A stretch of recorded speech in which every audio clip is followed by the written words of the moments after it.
Introduction, starting from my far left, Fred Allendor. And Jessica, I should have her name on here, Doherty Goodburn. To my immediate left is Corey Simonson. I'm going to mess up pronunciations. And to my right is Robin Welling. And we do have a quorum of 5. Next thing is approval of minutes. Does anybody have? We did get minutes. Ben did get minutes out. I did look them over. These are from January, however. And does anybody have any additions, deletions, comments on the minutes from January 8th, I believe it was? I do have.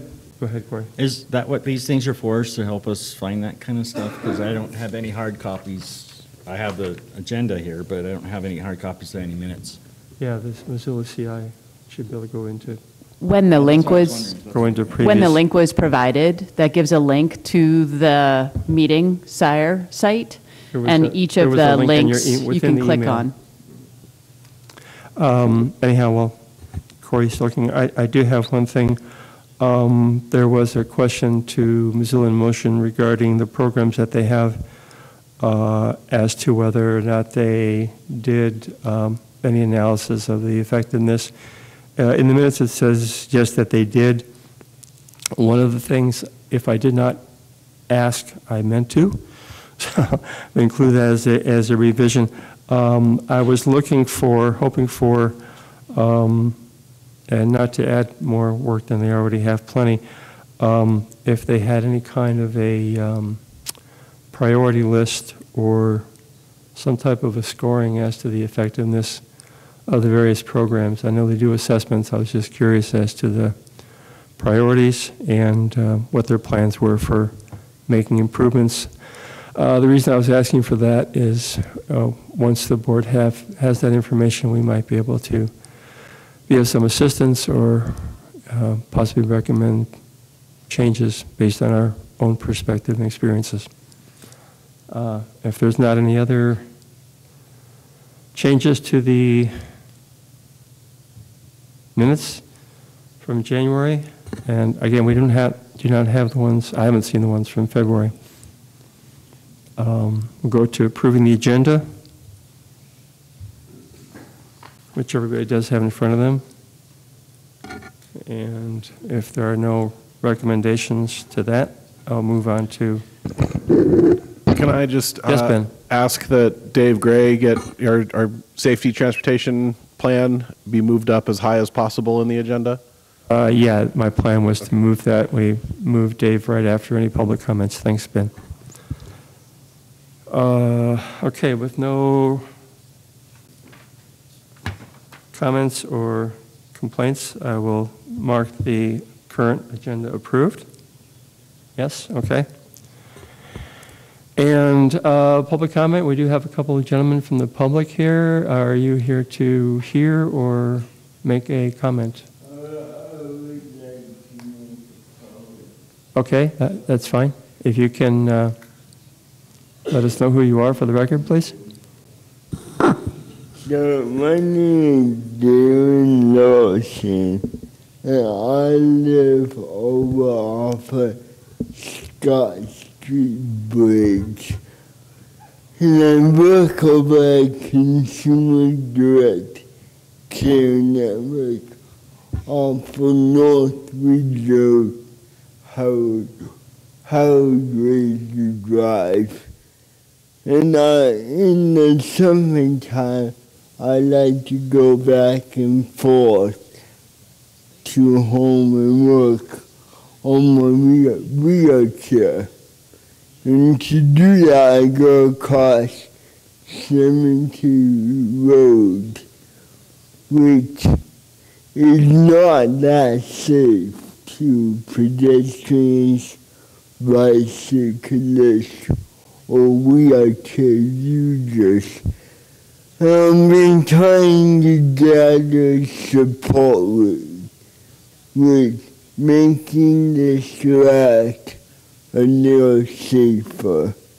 Now there is a redevelopment plan in place. to make improvements along this corridor. We are currently in, I think, year 6 of the 7-year plan to make improvements, and there is no movement on that. I brought a flyer with me. Ben, would you grab that in my bag? I'm just looking for support. Is this it on the? Yeah, in the binder. There should be a folder. Oh, okay. Manila folder. Yeah, please. I've been meeting with the mayor's office for the last couple of years, trying to get moving on this. And I feel like I need broader support. So I come to this advisory board to ask for your support and any comments or suggestions that you have. Thank you. Thank you, Darren. And from the picture, obviously, we can see that there's definitely a convenience, not to mention safety travel issue here on the route that you need to take, that you wish to take. And that it's gone 6 out of 7 years is not the best of things, to be sure. So we will definitely take that up, and we appreciate your input, and we'll try to change things and get that priority moved up. Thank you very much. Thank you.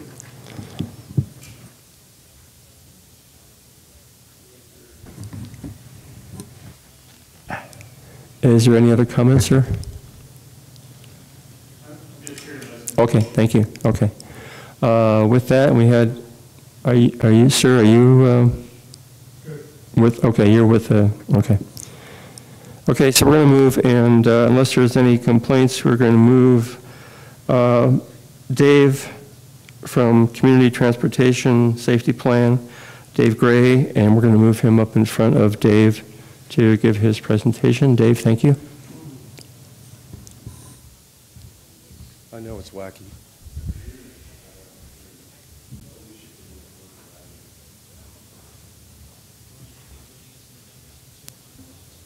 Hi, everybody. Thank you for having me. My name's Dave Gray. I'm a transportation planner with the Missoula MPO, and Ben asked me to come and give you all a progress report on the Community Transportation Safety Plan. I think some of you may have made it to our first public meeting, but if not, I'm going to go through a little bit of the history of the CTSP and then let you know what's coming up and how we've arrived at our emphasis areas and what's going on with the Safety Summit, which will be happening next week. In 2013, we adopted our first Community Transportation Safety Plan. It's a 5-year plan, and so it's up for an update this year. It covered the entire MPO urbanized area, which is bigger than the city and doesn't quite stretch out to the airport, and it covers Miller Creek and out to Tura. And it uses 5-year rolling averages to look at fatal and incapacitating crashes. We established a goal to reduce both of those by 25% by 2018. And it looks at total crash numbers, not person injuries, which means that you look at a fatal crash. A fatal crash is determined by the highest level of severity of injury in a crash. So there could be 4 people in the in the crash itself with one fatality, so that'd be called a fatal crash. But in reality, those 3 other people could have serious incapacitating injuries. So I'll get into a little bit more of that here shortly. We didn't separate out bike and ped at that point, and the emphasis areas that we ended up implementing were intersection crashes, impaired driving, and unrestrained occupants. Since that plan was adopted, federal legislation determined that we needed to come up with safety performance measures. So we are required to report out and support those that the targets that have been set by MDT. That includes the number of fatalities, the rate of fatalities per 100 million vehicle miles traveled, the number of incapacitating injuries, which are now being called serious. So if I use those interchangeably, so fatal, incapacitating is serious, and when you put them both together, those make up severe. So if you see severe, that means you got a total of both.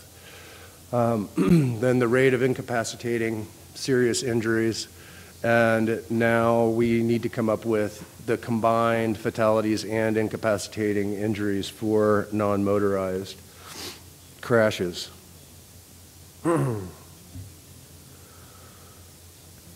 So those federal, I'll go back up.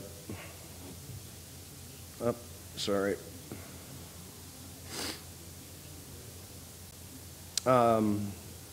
So these federal performance measures are being included into the Community Transportation Safety Plan.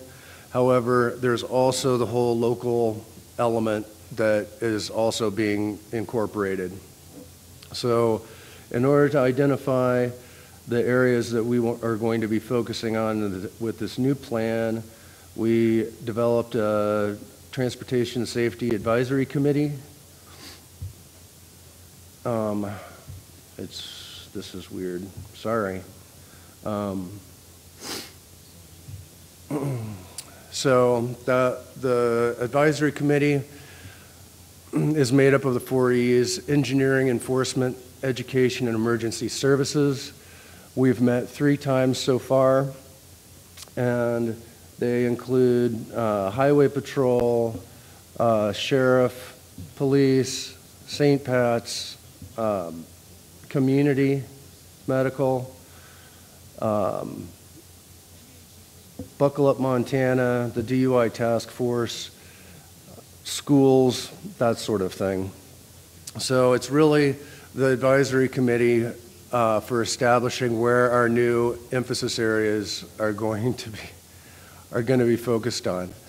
Gene, I'll provide a link to this, so you don't need to take pictures unless you really want to.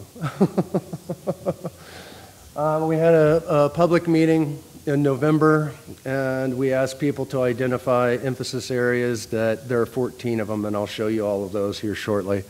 Of the 14 emphasis areas that were available, which ones were the most important to them. So they put sticky dots on it, on the sheet, so we had an idea of what their perception of problem was.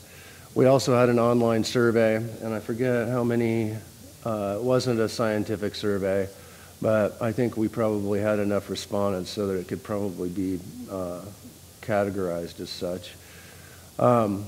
So we used that, and we've developed emphasis areas for the plan, and I'll talk about that in a minute.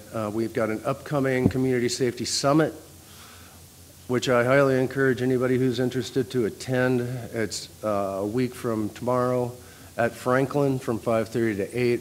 If you need more information, you can find that on the Missoula MPO website. And then following that, we'll have another advisory committee meeting, and then the draft plan will come out. So currently, this is another 5-year plan.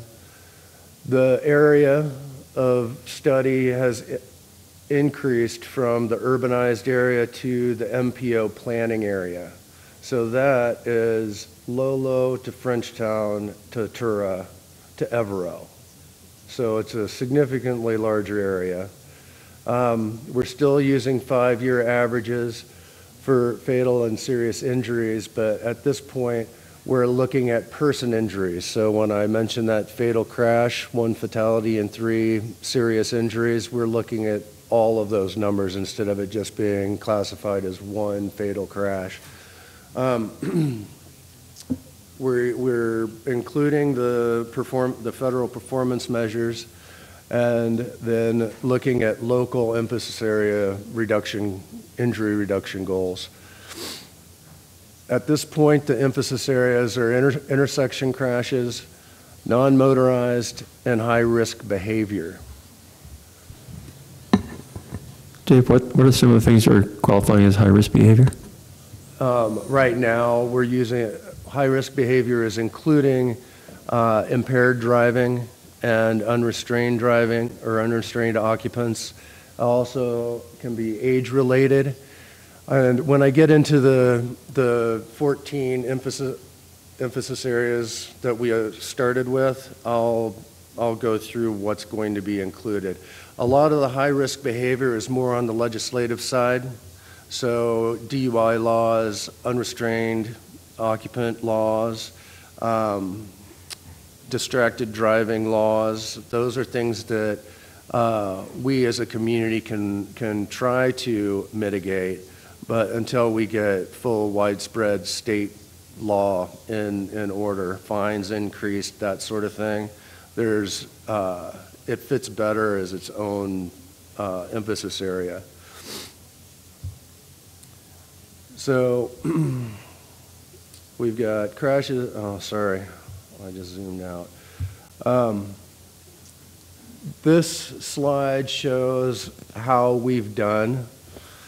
So in 2013, we had 9 fatalities, 129 serious injuries. In 2018, we wanted that 25% reduction. We hit that. So 8 fatalities, 81 serious injuries. There was a significant reduction in serious injuries. And then in 2023, we're looking at 6 fatalities and 61 serious injuries. So it's never fun to talk about fatalities and people who are seriously messed up in a crash, but they happen. And behavior is behavior, and you can only build, you can't build your way out of this one. So it's really about getting to the big problems that are contributing to these crashes that we're after trying to solve. The graphs on the side, I've got a PDF that has that graph, and I can zoom in if you're interested, but generally speaking, we're looking at a reduction across the board from fatalities. We had a bit of an uptick last year, which is unfortunate, but crash severity is highly variable, so you can't necessarily pin it on just one thing. But serious injuries are on the decline, as well as non-motorized, which is the lower left-hand graph there. So for the summit, which I hope you guys can attend, what we're looking at is we're going to have different tables for each one of the emphasis areas, and we're going to have facilitators that are specializing in each one of those emphasis areas. And it'll be representatives from the advisory committee. So we'll have law enforcement. I saw that we'll have St. Pat's will be there. One of the biggest problems that we have is continuity of injury updating. So a crash could occur and a person could sustain something that's not classified as a serious injury, and then a week later they find out that they actually had a traumatic brain injury and it is actually an incapacitating injury. And that's the kind of thing that we don't have the ability right now to track, that we're trying to work on. So another part of this plan is trying to get the data better. So we're going to have different tables for each emphasis area with specialists there. So DUI Task Force will be there on Buckle Up Montana, law enforcement, then we're going to try to identify strategies to help mitigate some of these problems. So it's going to be a high level. We're not going to be looking at, it says here, it's not intended to identify location-specific projects. It's to identify broad strategies and activities to help improve safety.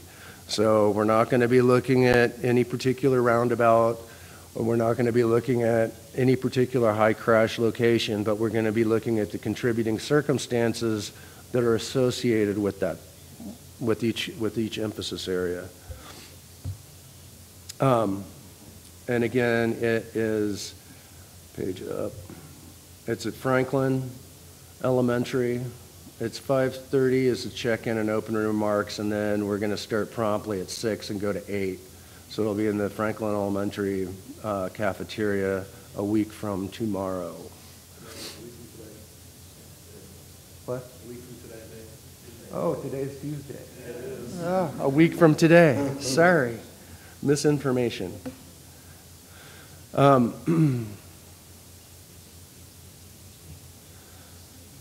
And if I can find, I'm sorry that the screen is so small.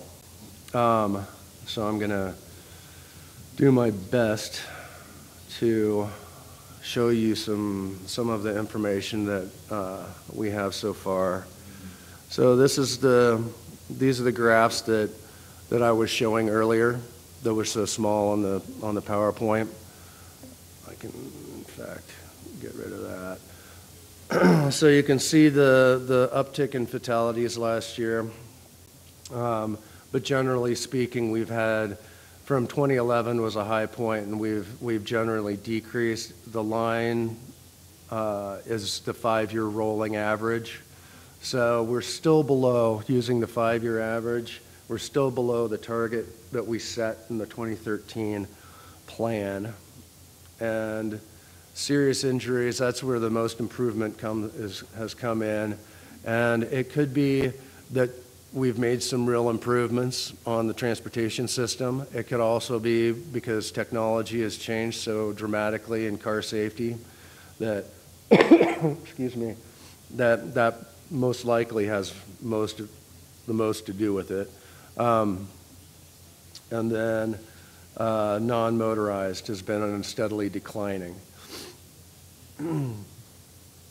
So these are the 14 emphasis areas that we started out with. And you see non-motorized. It doesn't necessarily have a high number of crashes, the highest number, but it does have a proportionally high percentage of incapacitating and fatal injuries. So when we're looking at that, intersection crashes being the top, then non-motorized, and then we look at age-related, speed-related, impaired, unrestrained. All of those are going to fall into the high-risk behavior emphasis area. So just because they're not called out individually doesn't mean that they won't be addressed at some level through the strategies developed at the summit. Yes, Gene? Yeah, Dave, just to confirm or reorient myself and maybe for other people, when we see these numbers where it says fatalities and severe, those are the numbers of crashes. In other words, if there was a crash where there was 3 fatalities, it would still count as 1 fatality crash? No. Oh, those okay. Those are person level. Okay. Yeah. Okay. These are people. All right. So 73 people sustained a serious injury. 8 people were fatal. That's the thing. And then this green line, that's the total. So the 464 out here, you can see the totals. And it's kind of a weird graph, but that's how, so based on the data and the first public meeting and the online survey, that's how we arrived at the 3 emphasis areas that we have right now. Dave, what is the time frame that these numbers are looking at? What's that? What's the time frame that these numbers are looking at? Is that 10 years? No, it's 5. Okay. So it's since the adoption of the last plan to the most recent crash data that we have available.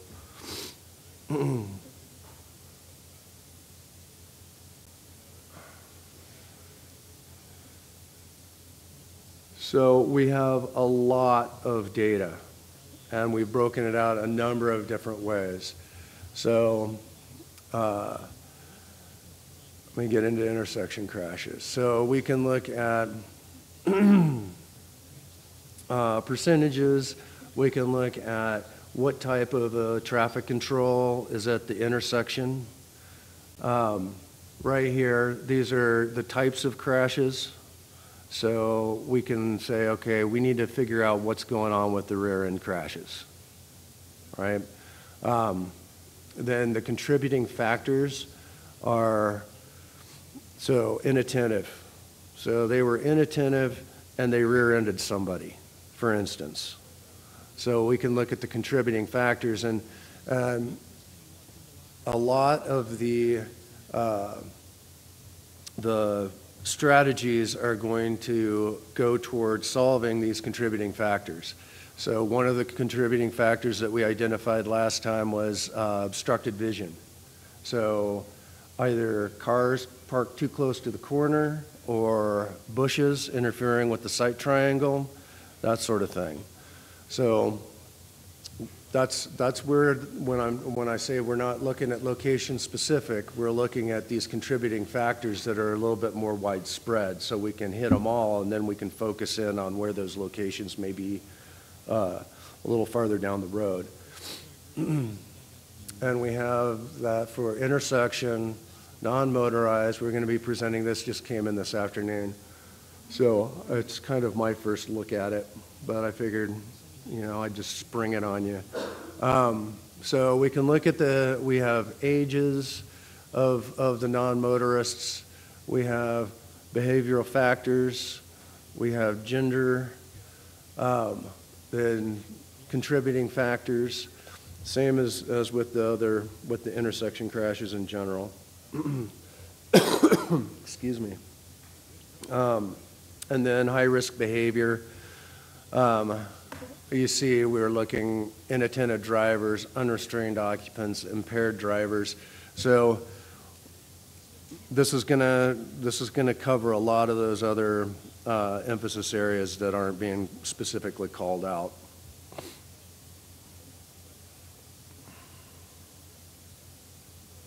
Distractions. What were they distracted by? Passengers, cell phones, external distraction, other electronic device.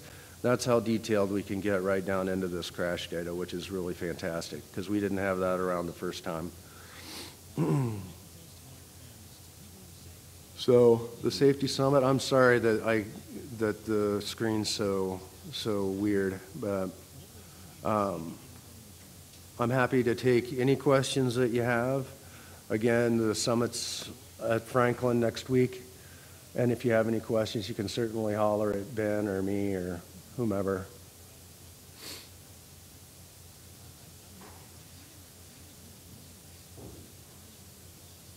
You said there was a link where we can go and review all this? I'll provide it. Okay. I'll get it out on Sire. No questions? All right. Thank you for having me. Thank you, Dave.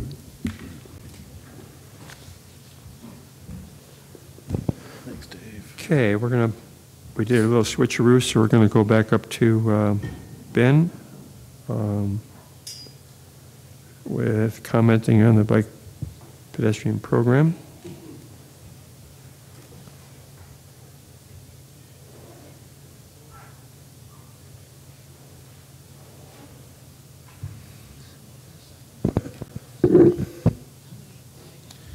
Hey, Alicia, do you know why it might not be remote connecting to Dev Home?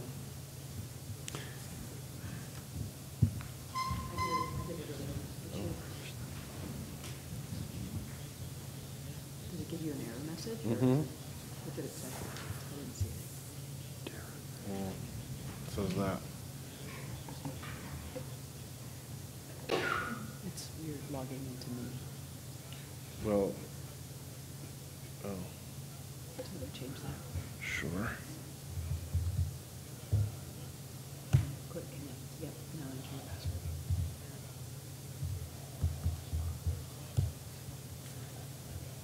And it's when you remote login is when we have problems with the screen being smaller. We can't make it larger without changing the entire setting to work with the projector. Oh, okay. Is that good? I guess. This is going to be frustrating.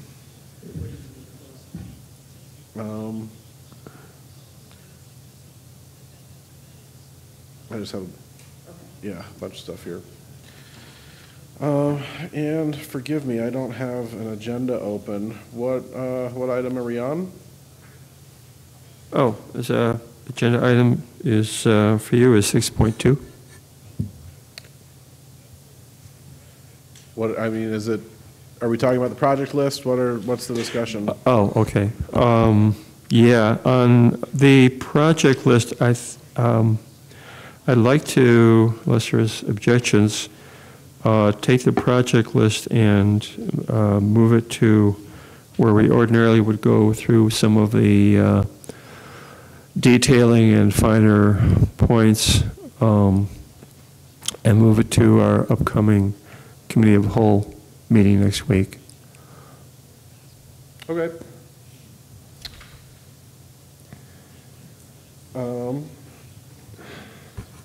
So then are you going to go to, oh, so you're just saying the general update, okay. I guess I don't have too much to report. I had put together, some sample cross sections for projects within the project list, and so we'll. But if we want to go to the COW for those, we can do that. In other news, we are a little bit closer to having some draft language for the ordinance to allow bike and scooter share companies in town.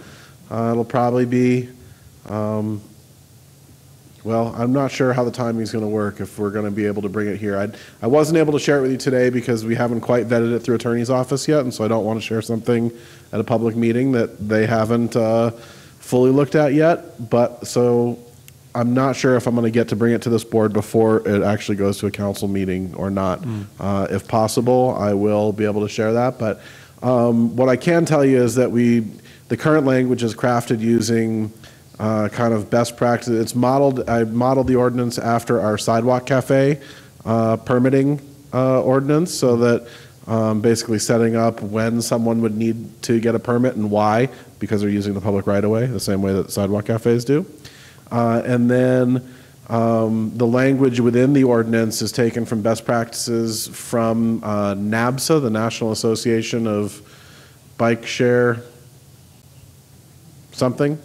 Maybe North American Bike Share Association, maybe that's what it stands for. And so they have like recommended ordinance language. And then actually one of the companies, I believe Lime, supplied us with some model ordinance language that was a little generous to them maybe, but it's still, what we hear from all the companies is that they want regulation because they want to know what the expectations are. They generally want to be good neighbors. I mean, we hear there are some of those horror stories in other communities where they came in and just dumped thousands of bikes or scooters, and then it didn't work out well for them because the bad PR was a hit, and then also some cities reacted by just impounding tons of their equipment, and so they don't want that to happen. So they want some regulation. So we took some kind of recommendations from there, built it on an ordinance that we already have on the books here, and are just awaiting some review from attorneys before bringing it to council. The other thing that I've been working on, and as you heard from the MIM strategic plan update in January, is we are beginning to implement an individualized marketing or a personalized trip planning program where we go door to door and invite people to take part in our programs and services and learn more about biking, walking, and using transit. We had a really great phone call with one of the leading practitioners in the country of this. Her name is Jessica Roberts. She works with Alta Planning and Design in Portland. And she very generously spent an hour plus on the phone with us talking through the elements of a program, and then we took the info that we learned in that conversation and kind of developed a flow chart. It was actually pretty fun to wrap our heads around. Okay, we're going to send out a mailing and get people to participate, and then we're going to go door to door to the people who completed the mailer. But what happens if they're not home but they completed the mailer? What happens if they didn't complete the mailer and they're home and they do want to participate but they don't have time to right then, like that sort of thing. And so we figured out, how are we going to minimize the amount of times that we actually go to people's houses while also maximizing the amount that people will participate. So again, I think we talked about this a little bit, but we're going to pilot this program through the west side on basically within a block of the Route 2 Bolt Mountain Line route, so that we're going to tie it into, we're going to encourage people to bike, walk, and bus, and offer them, the sorts of things that we have, bike lights, bike maps, and then also personalized trip planning. So if someone says, oh yeah, I've always wanted to bike to an Osprey game, but I really don't know what the best route to the stadium is, that we will have the ambassadors actually riding with them. Or, oh, I always want to take the bus to work, but I don't know how to transfer at the transfer station. Well, here, we'll show up, we'll walk to the bus stop, and we'll ride the bus with you and show you how it happens. And so it is very labor intensive, but again, what the reports are, what the results are in other communities are that this is the return on investment of this is huge in terms of getting actual behavior change. And we don't expect people to go from never thinking about taking a different mode to all of a sudden riding their bike every day. We expect them just to move a little bit along the stages of change framework that we're using. And so going from pre-contemplation to contemplation, or from pre-action to action, or from action to maintenance, that sort of thing. But basically getting people to just move a little bit in the direction of finding other ways to go, not using a car for every trip.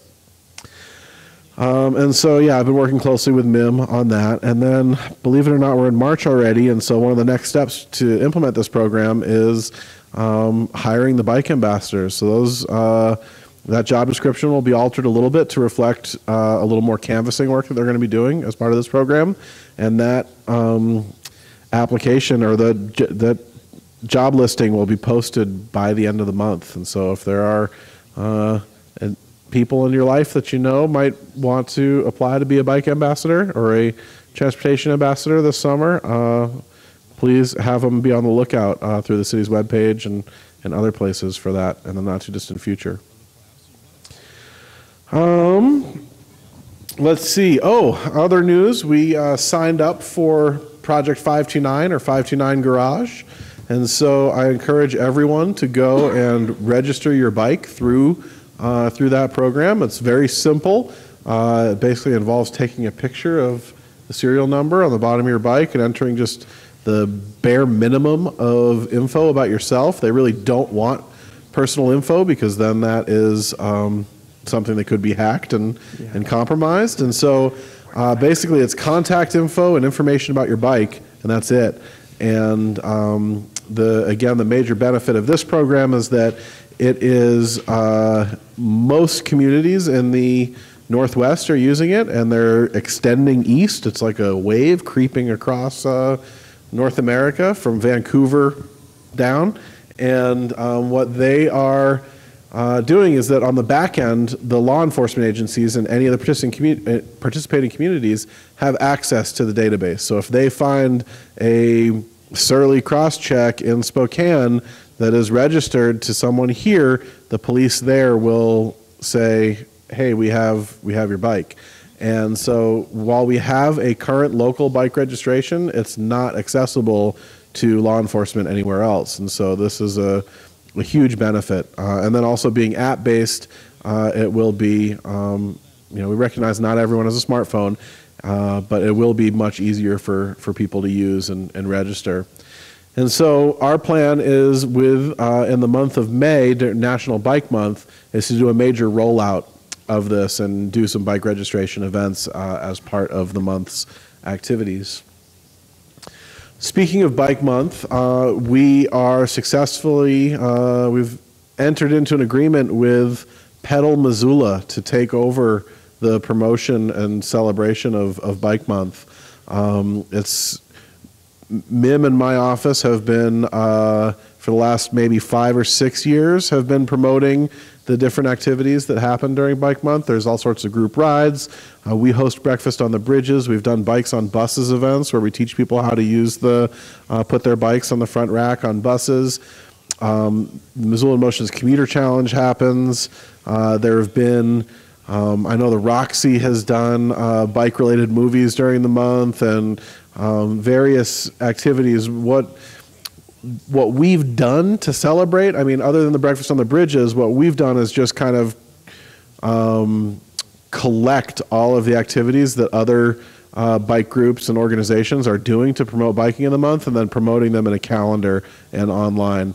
And so it's not a ton of work, but it is a little bit, and there has been some cost. And so essentially, we are going to pay Missoula a little bit of money, and they're going to do that work for us to free us up to do some more stuff. And so what that entails is that they will host the breakfast on the bridges. They will create and distribute the calendar, and they will keep track of how many people go to the events that they're responsible for. One of the reasons that we decided to go this route is not only for efficiency in our operations, but we think that, you know, we're kind of beholden to all modes, and this is this event in general, Bike Month, lends itself to really diving, you know, off the deep end into bike-specific stuff. And so I think that Missoula, a local nonprofit that's dedicated to promoting bicycling and having fun with it, will be able to go deeper and really engage with people in a way that we've been just kind of dipping our toe in the water. Maybe I'm beating this metaphor to death, but I think that there's just a real opportunity for them to take this and expand it in a way that we haven't done before. Ben, Missoula, that a lot of those people initially, at least, are from Adventure Cycling, is that correct? Yeah, some of the board members are. Yeah, it's okay. Toffer Lehner as the executive director. Yeah, just for people here, as the weather gets better, especially they tend to do, they've been, or at least last year, they had Wednesday morning coffee at Brennan's Wave spot on the bike path.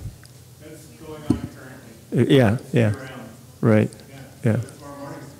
All right. Yeah. Bring your mugs.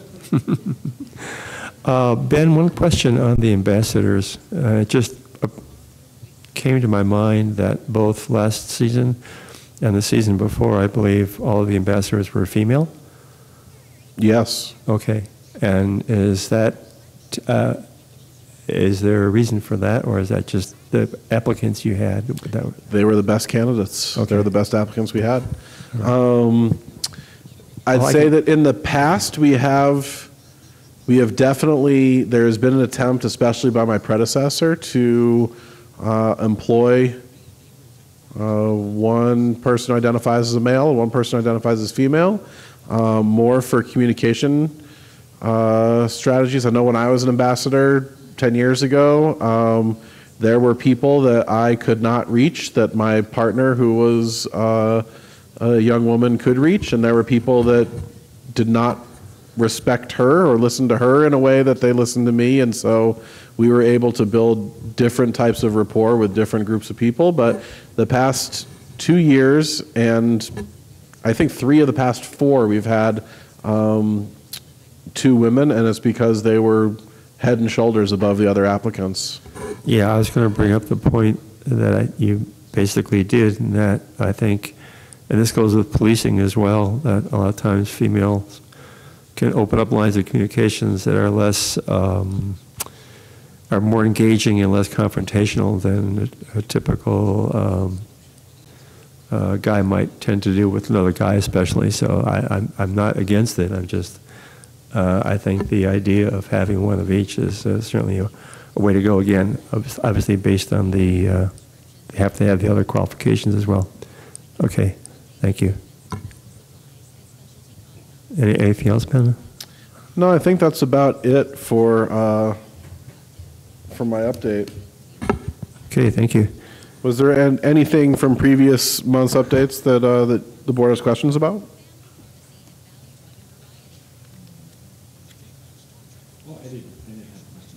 On the project 529. Yeah. What did the city decide to go with? What package? We went with the lower value, the lower cost package. The idea is that we'd see how it works and see what sorts of buy-in we get from the community. For Jessica's benefit, this organization has kind of two tiers, one at $1,000 a year, one at $5,000 a year. We went for the $1,000. It seems that the difference is largely on the back end for law enforcement and the ways that they can search things and get into things. And also, it comes with a whole bunch of free, they call them badges, but basically stickers that go on the bike. And so we would have to purchase them if we want to go that route. And so we still have a good stack of our local stickers. And so what I think that our plan is for the first year anyway, is to go with this lower dollar figure. When people register with 529, we will also register them as local and then give them the local sticker, and knowing that they have both until we're out of local stickers. And just for everybody's info, 529 Garage does have an app. So if you want to use it, it is. Get that app. It's cool.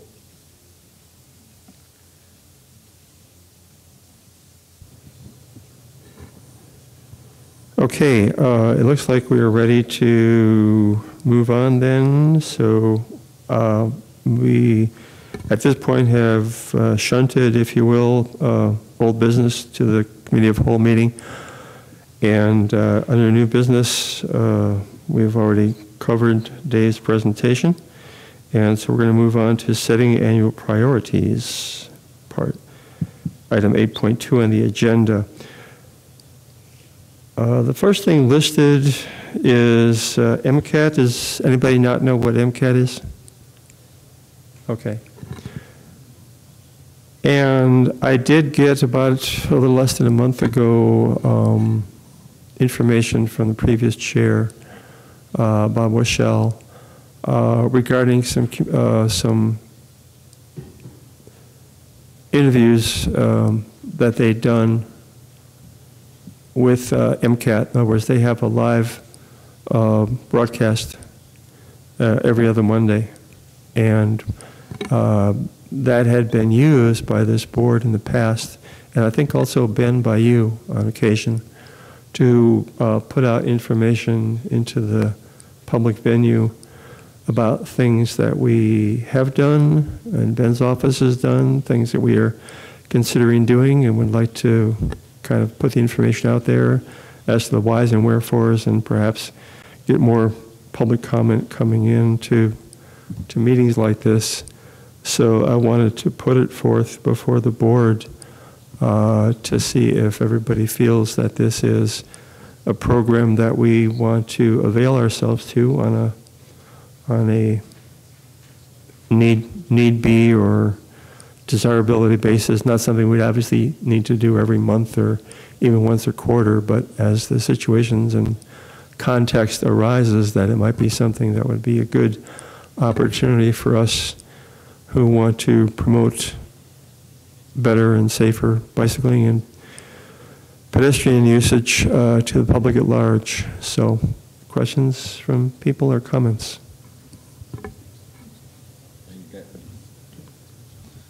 Are you just asking us, for our info right now, or opinions, or do you want to organize something yet? Yeah, basically. I mean, in terms of what it would require of anybody here, would obviously be on a voluntary basis. I'd be happy to head up scheduling things and putting out a format. Basically, what they do is when they're talking to somebody from the community, is whoever is setting it up, they usually do 15-minute blocks in the 1-hour program that they do every other Monday. And so sometimes they do 15-minute blocks, and usually the person that they're interviewing, as is typical with a talk show format, the person to be interviewed puts in questions that they would like the interviewer to ask of them so that they can get their information out that way. So I would be happy to coordinate that, and if anybody else on the board would be interested in dealing with certain topics, or if you have certain issues that you want to bring up about, pedestrian safety, what cars know and don't know about pedestrians and crosswalks, anything along that line, we can set up outside of this meetings, I believe, something that we would like to put forth in terms of what our objectives are. So basically, I'm asking, do you think it's a good idea? I'm not asking right now who wants to be involved with it other than myself. So just kind of get some feedback on the general concept. I can go down the line. Fred? No. No, you don't think it's a good idea? Or? I don't know. Maybe I haven't described it very well, sorry. I don't understand it. Okay. Okay. So to help you understand, I'll give an example, I guess. One of the things I've been talking to the gentleman about, just sort of as an example, was the idea of a wish list, if you will, for bicyclists.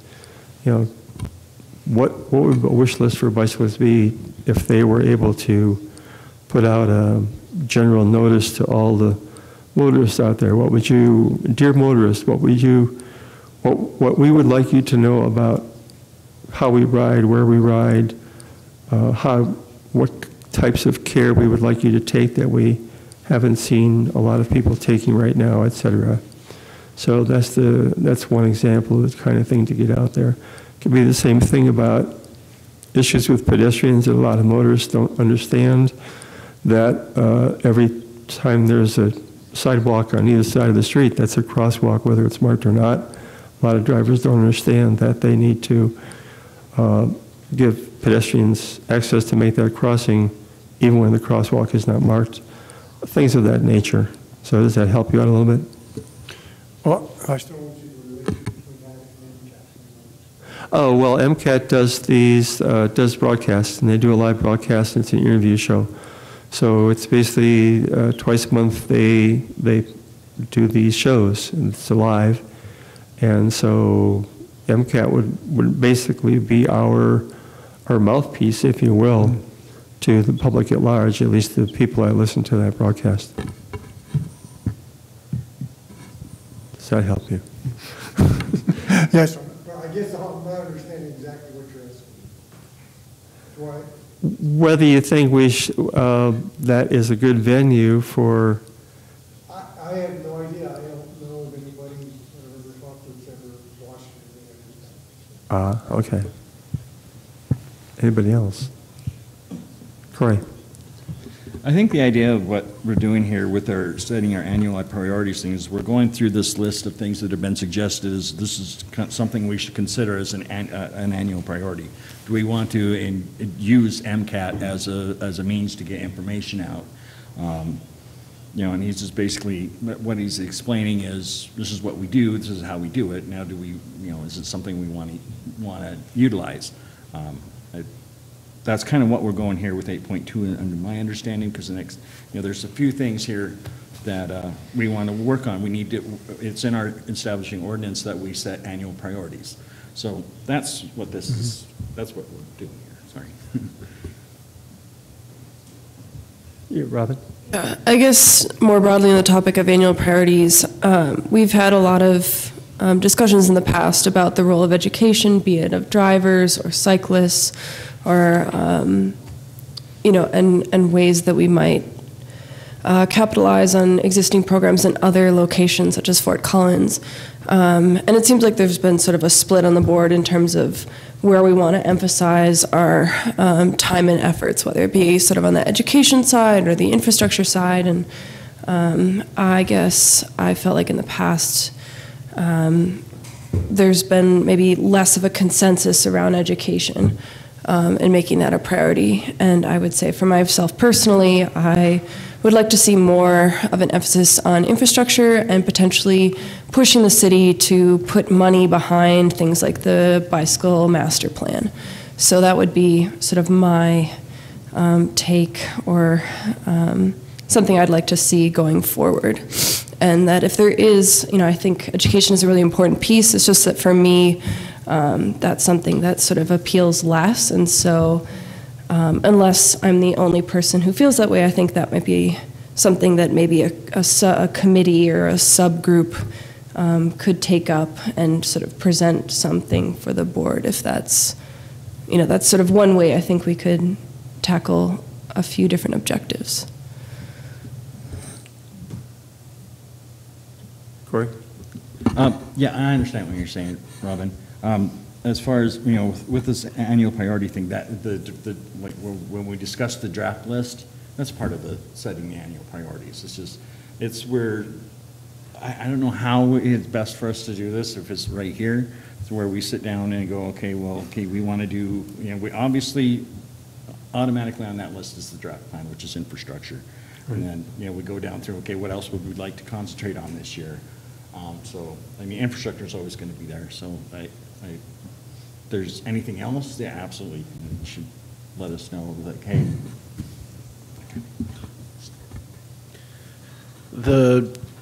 I guess I want to offer a little clarification that draft plan is something that's in the ordinance that you guys are supposed to weigh in on, and that is just a maintenance list. That is just on the streets that are going to get chip sealed or get,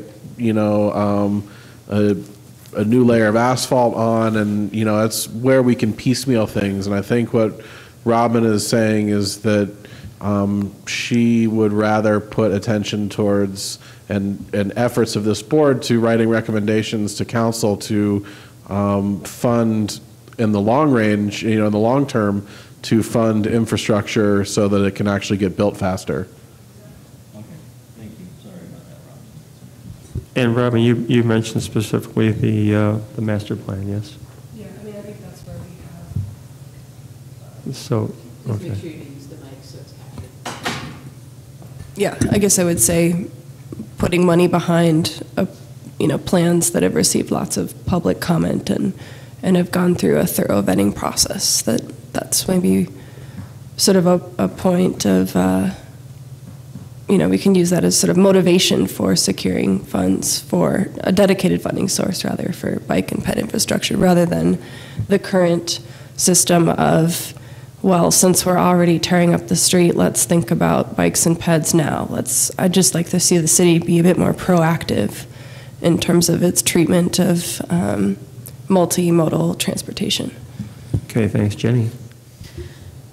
I guess I would add on that point that we are talking a lot about bicycle improvements here, and I am all in favor of it as a bike rider, but we haven't spent a lot of time talking about any pedestrian-related improvements as far as these projects go. You all know that the city has taken the money away from the sidewalk program, and so I think one thing this board could consider is what happens now. And is there anything that we can advocate for? Is there anything that we can say or do to bring an emphasis back to that and to maybe try and get money back to that?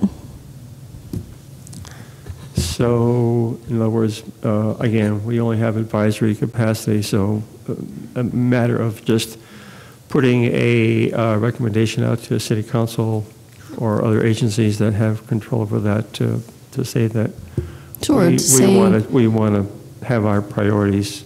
It is still put their important. Priorities in line, better in line with ours.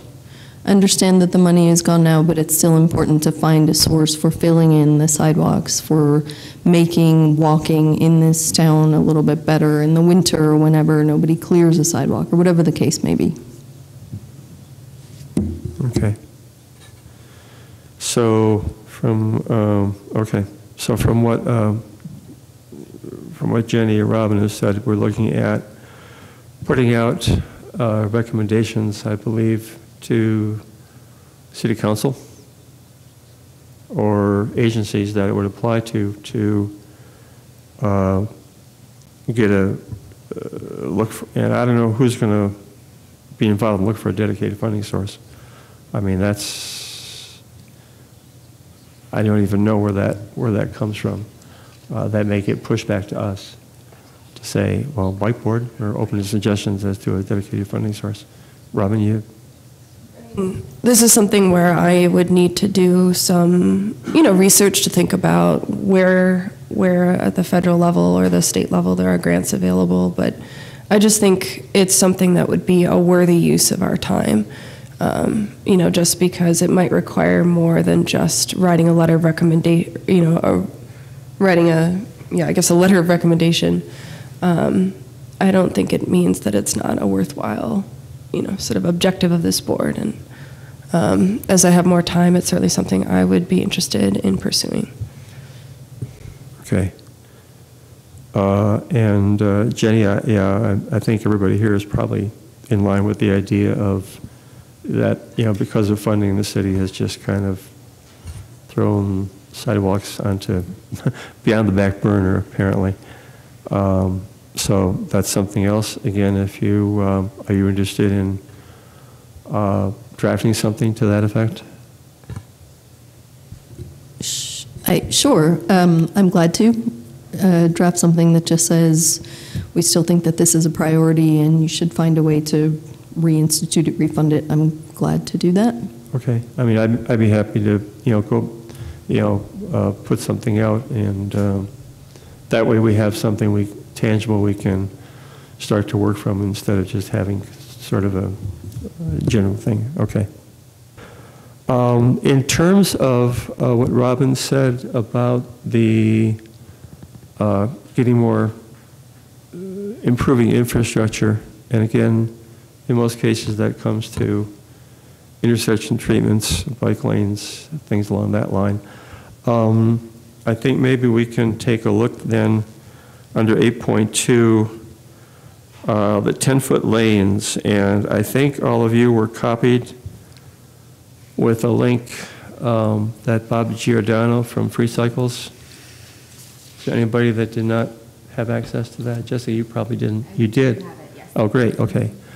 So I'm wondering, I have my ideas, but I'm going to go last for a change, in terms of how people feel about that. And when I start, I'll start going around from, Fred, did you get a chance to look that over? Yes, I did. Okay. And? Again, I don't understand it well enough to really say much. Okay. I guess I don't understand the main issues you're talking about. Well, the issue that Bob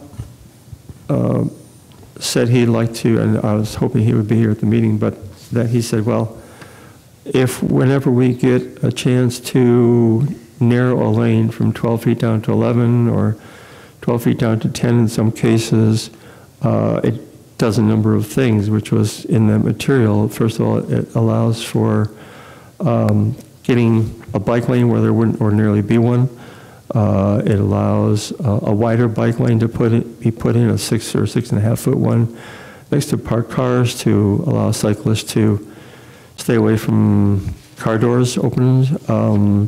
It also tends to act as a traffic calming measure, whereas when lanes are left at 12 feet, especially when the speed limit's only 25 or 30 miles an hour, that speeds tend to increase. So these are all factors in looking at trying to get lane width reductions where it's appropriate. Some of the information that he put forth that I recall was even when there are collectors and arterials, when the speed limits are 35 or under, that there's a number of communities that he listed from a number of different states where the cities have successfully reduced lane widths without any complications, including for buses and turning trucks.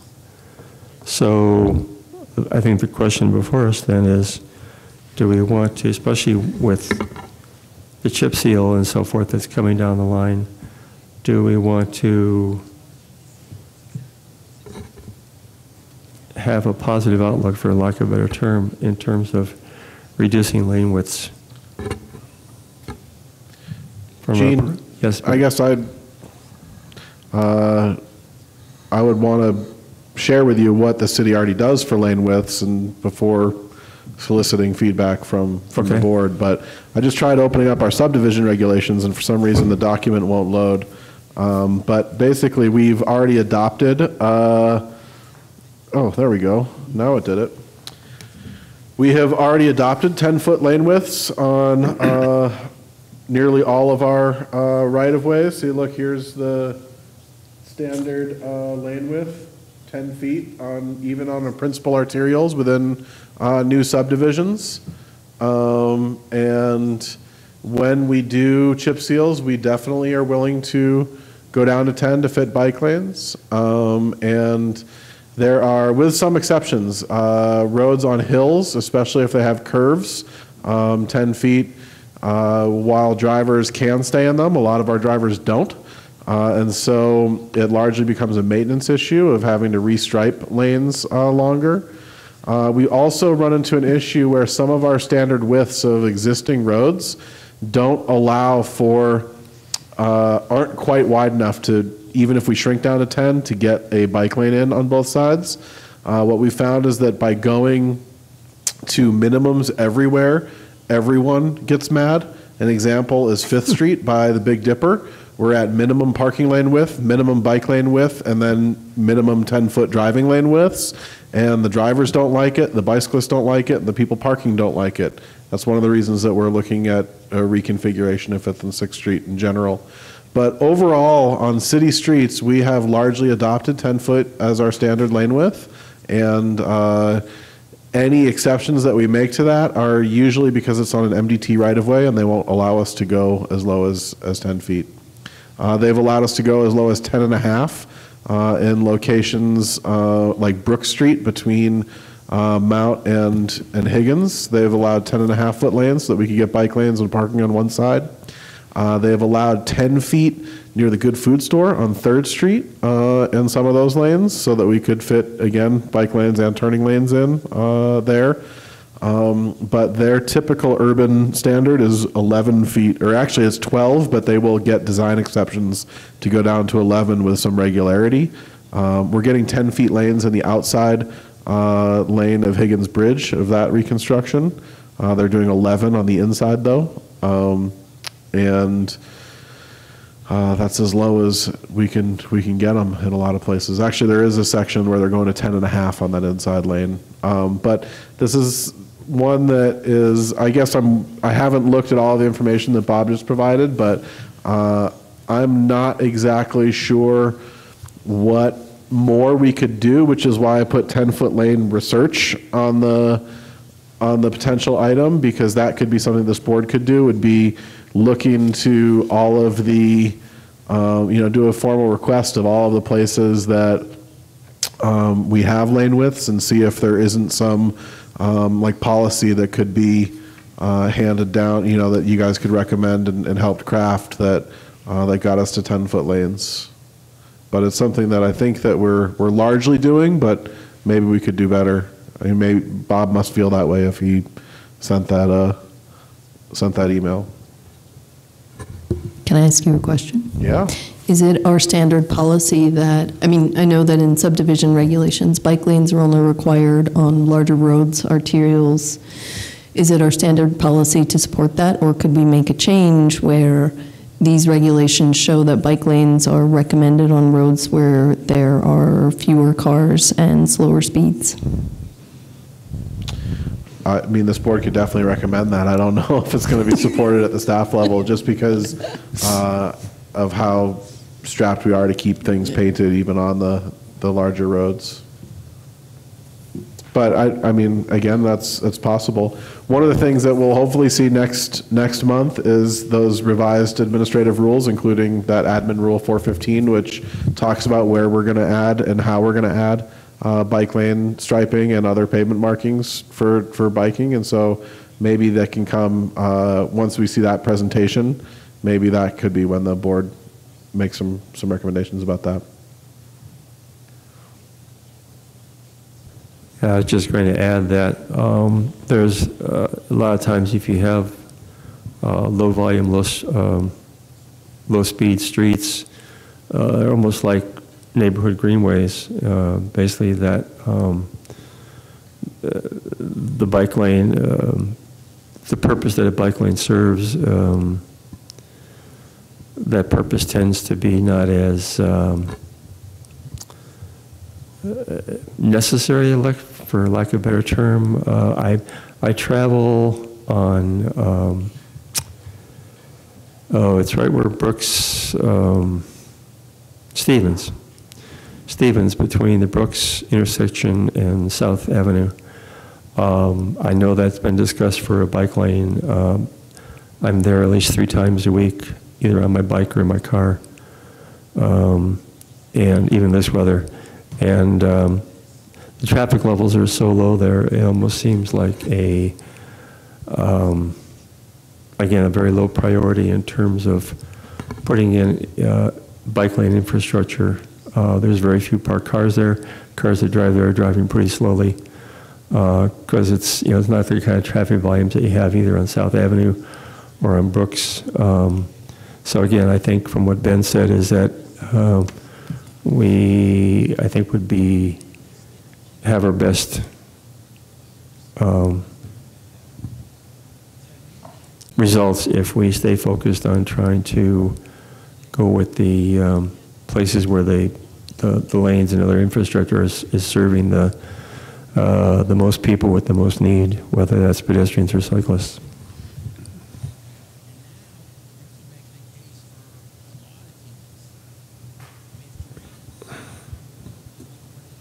So Ben, just a question then, in terms of the research aspect of this. Obviously, you're not, the idea of going out with tape measures and measuring lane width. This is something that we could come in, or any of us could come into, if we suspect that maybe this is a place we'd like to change something. We can go into your nice little measuring tool at some point and check out the widths. Yeah, definitely.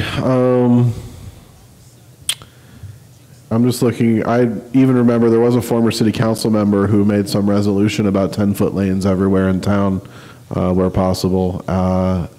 Alex Taft did that maybe, I don't know, 8 years ago or something. I'm trying to find that. Definitely, even in Google Maps, you can always, there is a measuring tool where you can, you can go down to Russell Street here and just draw what is the distance from there to there. So it's about 11 on Russell, but again, that's an MDT road. But you can definitely go in and draw. We also have a database of the lane widths of everywhere. I believe the full cross section of everywhere that we have an existing bike facility. I'm pretty sure that we have those lane widths, and so I'd be able to share that document, that spreadsheet with the board. Okay. And I guess the way that I'm interpreting this discussion of setting annual priorities is diving into the weeds on that something that this board even wants to do. Is there benefit beyond where we're at today? And I don't want to get in the way of anything the board, I don't want to tell you how to or how to not spend your time. I just wanted to give you the background that we're largely there with new construction, and we're trying to retrofit as best as possible.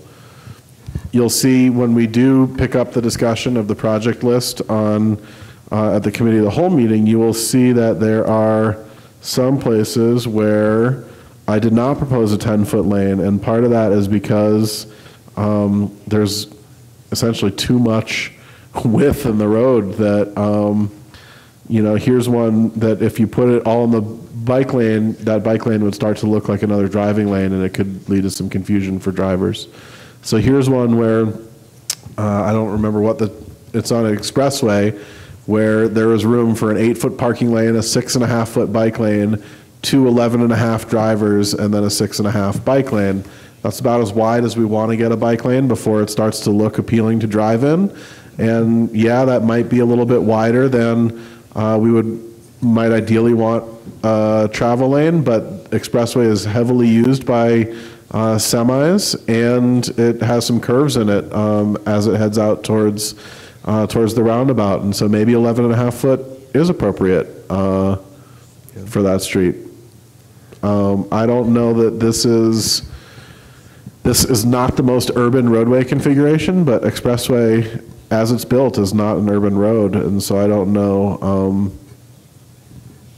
And without doing a whole lot of hand striping of buffers and everything, which I don't know that we're going to get supported by our Public Works Department, I don't know how else to kind of balance that. But I definitely would welcome feedback, and I think at the committee of the whole meeting we can dive into the weeds on that for what this board will recommend. This was just my first blush at a cross section. Yeah, no, that's a good example. Yeah, the only thing I just put in real quick, and I don't know, probably other people here have had situations in bike lanes where there's a dooring situation potential. The idea of doing some type of a door zone buffering, hopefully if, again, the painting budget issue is obviously a problem, so we try to minimize that, but on certain routes with higher volumes and higher turnover in parking, to do if we could go with a 7-foot lane and 2.5-foot car door buffering, again, that type of buffering would eliminate the concept of the bike lane being used as a travel lane by some people. So again, that's something we can, again, look forward or go through in the committee of whole.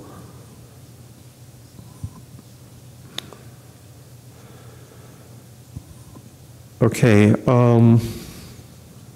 yeah, this is for everybody. For me, I'll take a little mea culpa on this.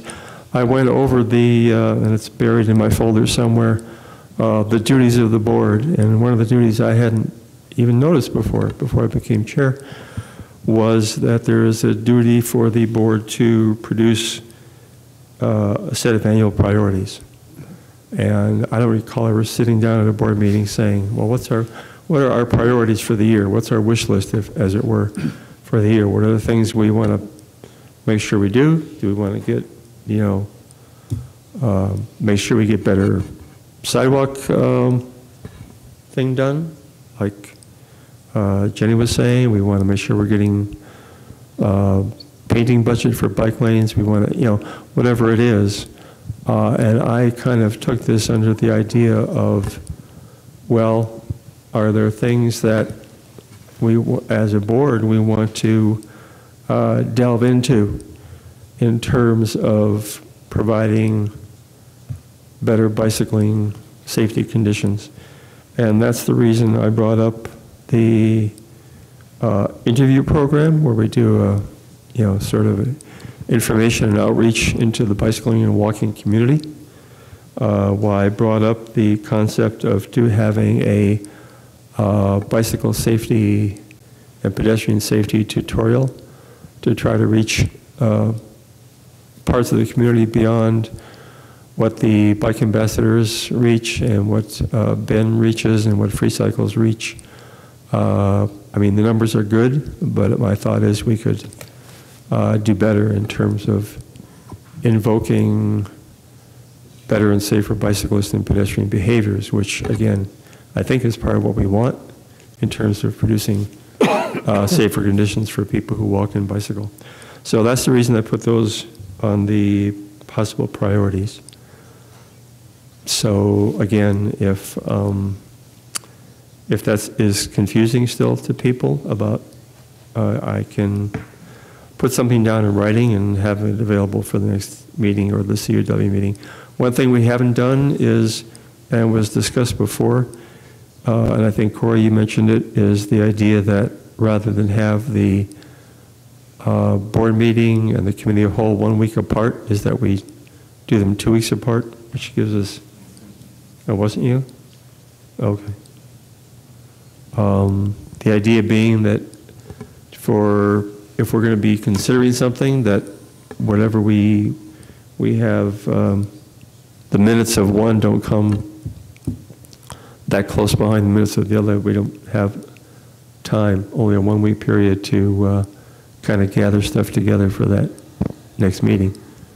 So does anybody have any feelings about that? The idea that right now our committee of whole meeting is going to be 3 weeks from today, and then the following regular board meeting will be 1 week after that. Want to get input from people on how they feel about having a 2-week separation between all those.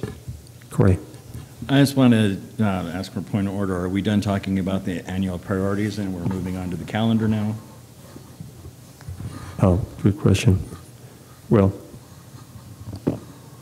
does anybody have any other questions or comments on what they feel is a priority or anything that's already on this list? I need to see previous year's annual priorities to see if they're really effective and really followed, to see exactly what kinds of things previous committees have thought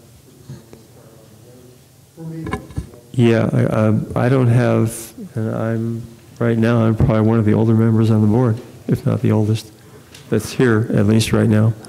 I don't have a recollection, and I can go back and look through the year's meetings in terms of saying our priorities for calendar year 2015 are these 5 things. And again, maybe that's not what it's been about. Maybe it's always been a matter of where do we want to go in terms of where do we want to have a new bike lane, where do we want to widen the bike lane, where do we want to have a crosswalk marked where it wasn't marked before. Maybe that was the priorities, but according to the board duties that I read, it's something that we're expected to have on an annual basis, but I don't recall seeing it, at least not seeing it in a way that I would have expected it to be present. Yeah, and I don't know that it's been on a formal list, but it definitely has been like, oh, we know that the downtown master plan is happening this year, and the transportation safety plan is happening this year, and the annual project list and funding pieces are things that we're all paying attention to and that we'd like an update on every meeting, or that there's we want to, helping establish the complete streets policy back in 2009. That was a priority of this board, and they were instrumental in helping get that policy passed. So again, I think that while this board is only advisory and isn't necessarily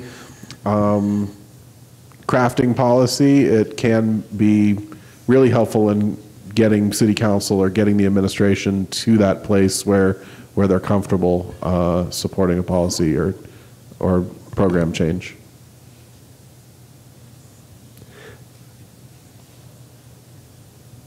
Jenny, were you going to say something?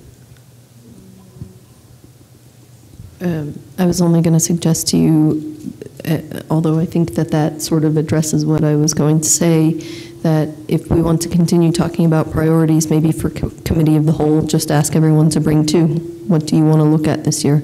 Whether it's education, whether it's, where do we find funding for infrastructure? And then if there's a need for subcommittees, you could kind of establish them based on that. Yeah. And I don't know if that's how this works.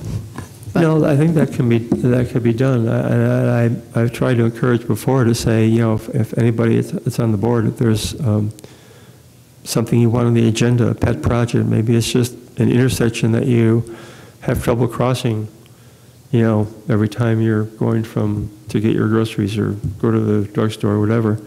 Nothing is too big, nothing is too small, really. In certain terms, feel free to ask that it be on the agenda. In terms of our advisement, which is all we can do, to street department, city council, I think there's only so many times there's only a certain rate at which we can, for lack of a better term, pester them. Advise them to say, please, you've done this, we'd really rather you do, Y instead of X, or we don't like that you cut the budgeting for this and we would like to see it, reinstated or have a funding source looked at, et cetera. I don't think that's not the kind of thing we can go in every month and do and not have it be effective, but I think it's certainly something that at the beginning of the year we should look at and say, here's some stuff that's happening that we think shouldn't happen.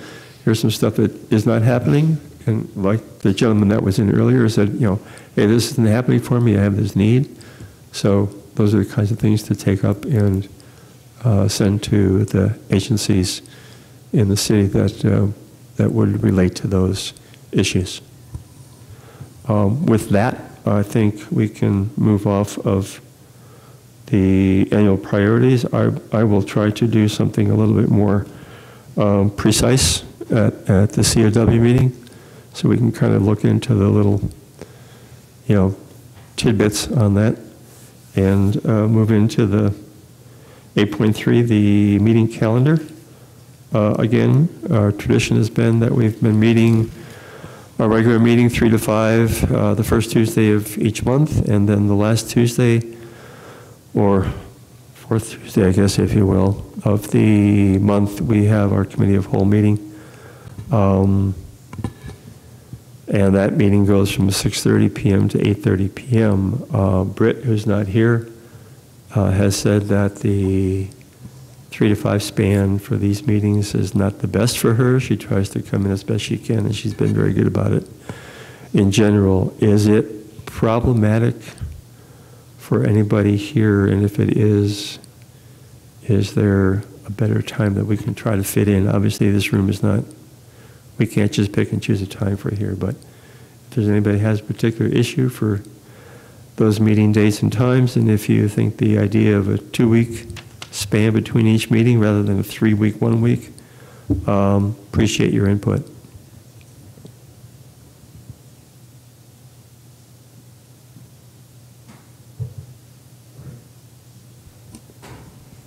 I don't have any problem with keeping it as it is. I wish I could take credit for that 2-week idea, but that I think from what I'm understanding and what I've heard is there's people, I don't work, but other people do. So this 3 to 5 kind of conflicts with some people's work schedules. Some people it doesn't.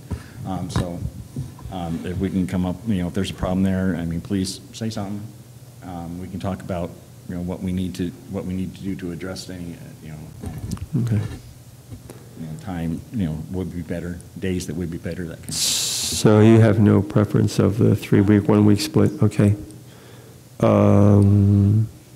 Okay. Jessica, you don't have any trouble making the times or dates? Okay. Fred, same? Yeah, I have no preference. No preference, no problem? Okay. Robin? I know you got school stuff. I'm looking for a job. Oh. And it's definitely, I can't really speak to my future schedule at the moment. It's pretty flexible, but I think with a good number of the jobs I'm considering, it will be fieldwork oriented, and I will be unable to attend a 3 to 5 meeting. But I don't want to encourage the board to change on just because I might in the future have a job that conflicts. Well, with you and Britt, that would make 2, and obviously every time we have to let somebody, not let somebody, but somebody can't make it for obviously important reasons, makes it that much harder to have a quorum. So I don't think you should dismiss your. That's why I'm asking the question. Jenny? I would say, I committed to 3 to 5, but I have a job.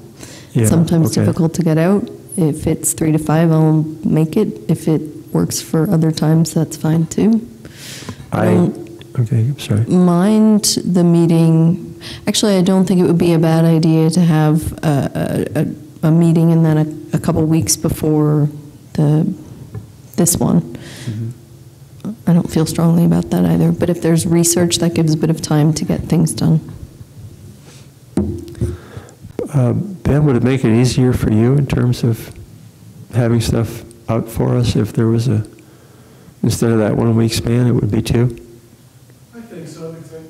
I think that at least my conception of this agenda is based on what gets discussed at the committee of the whole and what this board is putting forward. And so typically the process has been Tuesday night meeting. Wednesday, I send you an email saying, hey, this is what I heard from the agenda. What do you think? And then we get it to admin staff on Thursday, and then it gets out either Thursday afternoon or Friday.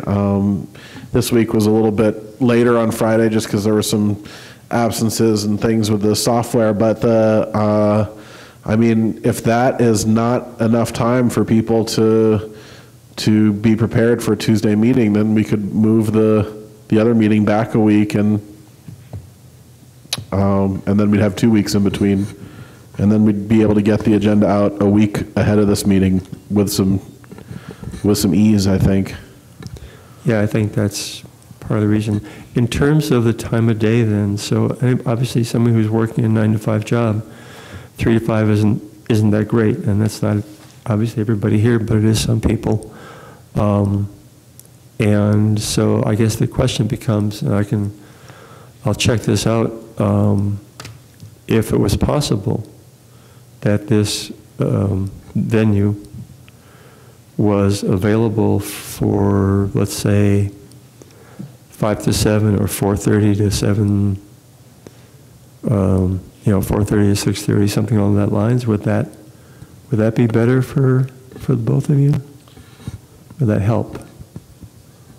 Even if you got a little bit late. That becomes, if we get out of the workday, I think that might jeopardize our ability to have admin support here. We just need to have a chance to talk about it and to ensure that the room would be available for any schedule. For instance, tonight, there's planning board meetings in here after our meeting, usually on the second or the first Tuesday of the month. Right, so we'd have to fit in with all the other schedules. Monday, you get in city council, first and third Tuesdays is planning board, Wednesdays is board of adjustment, like evenings, I guess maybe I'm backing off from what I said, evenings in this room are particularly difficult. Right. So again, the question being if there were open spots, and we look through them. Did you? Yes. Okay. And bring it to the next meeting. That would be super, because again, I don't want to put a burden on, a third of our board, essentially, to say, oh, well, yeah, we can do it, but it's kind of a, not the best situation. So that'd be appreciated that we could have kind of those options and throw it out. Okay. Well, go ahead. I would just say it would also be good to consult with members of the board who aren't here, because even though they have sort of extenuating circumstances today, if, it could be that there is that the reason that they're not here may be partly due to it being a difficult time slot. So it'd just be good to have a real, especially if we're asking people to work outside of their typical work hours in order to provide support for this meeting. It'd be good if there was a compelling reason to move it. Yeah. Well, I know Danny didn't make it because he had a flight back. I'm not sure about Britt today. And I know that Peter had a doctor's appointment. So, but yeah, I'll just send a letter out to everybody. And, but I think from what Ben said, and from I think somebody's saying that, hey, it would be simpler if we had a little bit more than 1 week between the COW and the regular meeting. And I'm assuming that the Mike Reedy room would be available to us on that other week as well as the one we have. That's what I'm trying to look up. I don't know that we can guarantee that, actually. Okay. Okay, well, so we'll table that aspect, every 2 weeks versus 3 week, 1 week. We'll just let that go. What about, and I guess just to clarify, when we check this out, what about months that have 5 Tuesdays? Would you prefer the 3rd or the 4th for the committee of the whole meeting? Yeah. There's going to be a logistics thing. It's the 4th Tuesday, and then the next week, is that going to be so I think it would just be the 3rd. Yeah, first and just the best. Yeah, first and 3rd would be pretty simple. Okay, so that'd be a longer gap then between the committee of the whole and the following full meeting, but that's fine. Yeah, okay. So sometimes there'll be 2, sometimes there'll be 3. Yep. Yeah. So we'll look into that. Can we tentatively today set at least the regular meeting schedule? Because what's happened is that by not setting a schedule, we're not on the calendar for this room at this time. Okay. And so someone could conceivably book this Snatch it, time, yes. snatch it for next month's meeting. Yeah, I forgot to bring my calendar with me, so I don't know what holiday issues we would have. but I have certainly- it open on the screen right here so we can look. Okay. So the next meeting would be Tuesday, April 2nd, Yeah. and then Tuesday, May 7th, Tuesday, June 4th. It's Flag Day, but that's fine. It's what day? Flag, I think it's Flag Day. Okay. Tuesday, July 2nd. Does that create any challenges for anyone with 4th of July week? I know that we've been close to the 4th before and chosen to do the second Tuesday of July. Not seeing any opposition. Tuesday, August 6th. Yeah, that's good. Tuesday, September 3rd. It's the day after Labor Day. Does that pose any challenges for folks? I think in terms of, it's a ways away, I think for me, I would say just of things that can come up because of a long weekend thing, it'd probably be better to move it a week down the line to the second Tuesday, the 10th. Okay, that might end up being the bike ped count day. Oh. I was gonna say, let's, Yeah, we don't want if that. we can, let's try and keep it on the 3rd. Okay, yeah, especially if it gets in the way of the bike ped count. Yeah, well, I'll touch base with the MPO and I'll make any changes to that one next month if needed. Tuesday, October 8th. That's good. Oh, yeah, look at that, Yeah. Tuesday the 1st. Yeah. Thanks, Jenny. Tuesday the 5th, is that? I think that's election day. Isn't it the first Tuesday of Yes, yeah, it is. November? It's the It's not first good. Tuesday after the first Monday, so yeah, it would be. Is there an election in an odd year? I don't think so. Yeah? It's not going to be a holiday, I know that. Well, yeah. We only get even year holidays. Well, we got two choices. We can play it safe and move it to the 12th, or we can Yeah. check into it and change it Okay. next month. But for now, let's move to the 12th. Okay, let's move that to the 12th, and then Tuesday, December 3rd. That's good. And then we're going to check availability of Jack Reedy on the 3rd Tuesday of the month at 6 p.m., or keep it at the 6:30 to 8:30 time. 6 is good for me. We're going to run into planning board, which doesn't affect that conference room, but it will be happening in here on the Jack 1st Reedy- and 3rd. That's what I'm saying, Jack Reedy is where we do the committee of the whole Yeah, meetings. so I don't Okay. think it will affect that room, but you will have planning board going on in here. That's, yeah, there usually is. Today we meet, I guess, are sometimes other meetings in here when we're there. There's probably not too much shouting with the planning board as compared to city council, so. I know there are public art committee meetings in there, and sometimes Jane has neighborhood meetings in there, so we'll just look at the schedule at the possibility of doing that. Is there interest then in setting, looking for room availability on March 19th? It is March. That would be the 3rd Tuesday, so yeah, having the committee of the whole Yeah. meeting on March 19th. Yeah, let's shoot for that.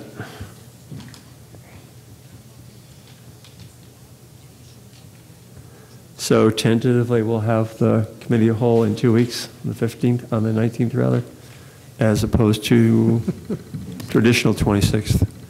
So put that down, and if something happens that it's a no-go, either Ben or I'll get a letter out to everybody. Speaking of which, and I think most people have been fairly good about this, and I always tried to be good when Bob Washell was chair.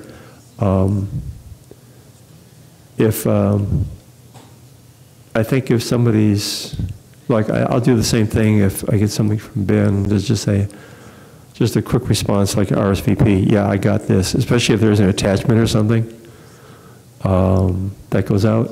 I always appreciate it because I know some people like myself don't always check their email every day. So it's always good to know that, oh, somebody checked their email and they read it. So if I'm sending something out, especially if there's an attachment, I would be very grateful if people would just say, got it. Obviously, we, as open meeting requirements, we can't discuss things back and forth. So it's just an acknowledgement that, yeah, I got the information. Thank you. See you at the next meeting, whatever. The little RSVP is much appreciated by me personally. With that, I think we're ready for Agenda 9. Comments, announcements from board members. I'll stick it to Fred again. No. Okay. Jessica. Nothing. Oh, you shy people. Corey. I don't have anything. Okay. Jenny?